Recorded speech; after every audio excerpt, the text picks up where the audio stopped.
Placenta return हो जाए तो उससे बहुत गहरी तकलीफें, बाद दफा मौत भी वाक़ हो जाती है अगर वो सेप्टिक हो जाए ज़्यादा।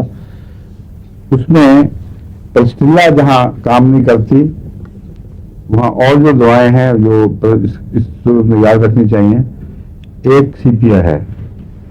पल्स्टिला और सीपिया उस वक्त तक मुफीद हैं जब तक खून के अंदर जहर दाखिल ना हो गया हो। जब खून में जहर दाखिल हो जाए तो सल्फर और पायरोजेनम जरूरी है फिर, और बड़ा ताखिर लेनी चाहिए दोनों मिला के। आमतौर पर 200 में मुफीद है। छठे और सातवें महीने की तकलीफों में ये सीपिया ज्यादा काम करती है प्रेगनेंसी के दौरान।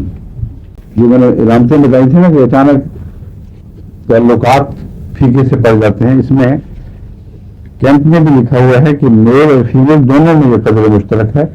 इसको बाद लोग खाम खा सिर्फ औरतों के साथ मंसूब करते हैं, ये नहीं है। मर्द में भी ये बात हो, इसी किस्म का मिजाज हो तो उसको भी सीपिया ठीक करती है। मेंसेस वगैरह बंद हो जाए बेवजह बच्चों में, छोटी उम्र में जो बच्चियों में या बड़ी उम्र में दूध पिलाते वक्त औरतों के मेंसेस बंद हो जाए, उस सूरत में सीपिया मुफीद है। कैलकेरिया और इसमें एक फर्क है।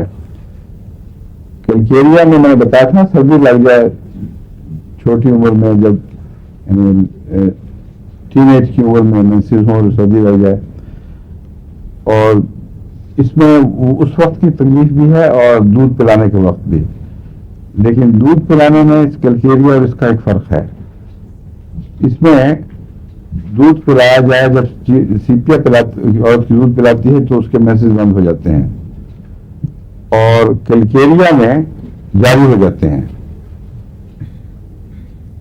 नॉर्मल ठीक बंद हैं, लेकिन जब वो दूध पिलाएगी तो मेंसेस शुरू हो जाएंगे। ये जो खतरनाक कॉम्बिनेशन है कैलकेरिया की अलामत है।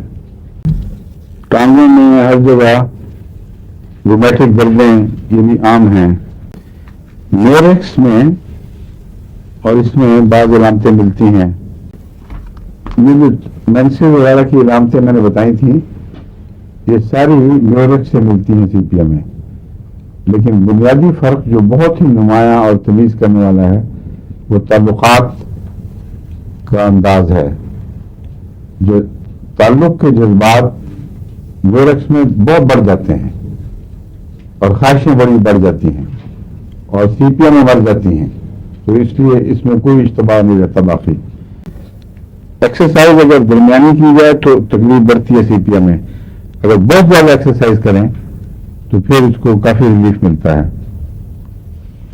हाथ पांव का सोना वगैरह, इसका मलेरिया में भी इस्तेमाल होता है, लेकिन उस मलेरिया में जिसमें केओस हो और कोई ऑर्डर ना हो। ऑर्डरली मलेरिया अपने वक्त के ऊपर दायर होने वाला, किसी को चढ़ता है किसी को उतरता है, उसमें मसलन नेटों में बड़ी नुमाया है। लेकिन जिस मलेरिया का सर ना पैर कभी चढ़ा कभी उतरा ना उसके वक़ात का कोई हिसाब, उसमें सीपिया ऑर्डर पैदा कर देती है और फिर आप असल दवा को पहचान सकते हैं, या सीपिया ही शफा का वजह बन जाती है। ये आज हमने सीपिया पूरी कर ली है।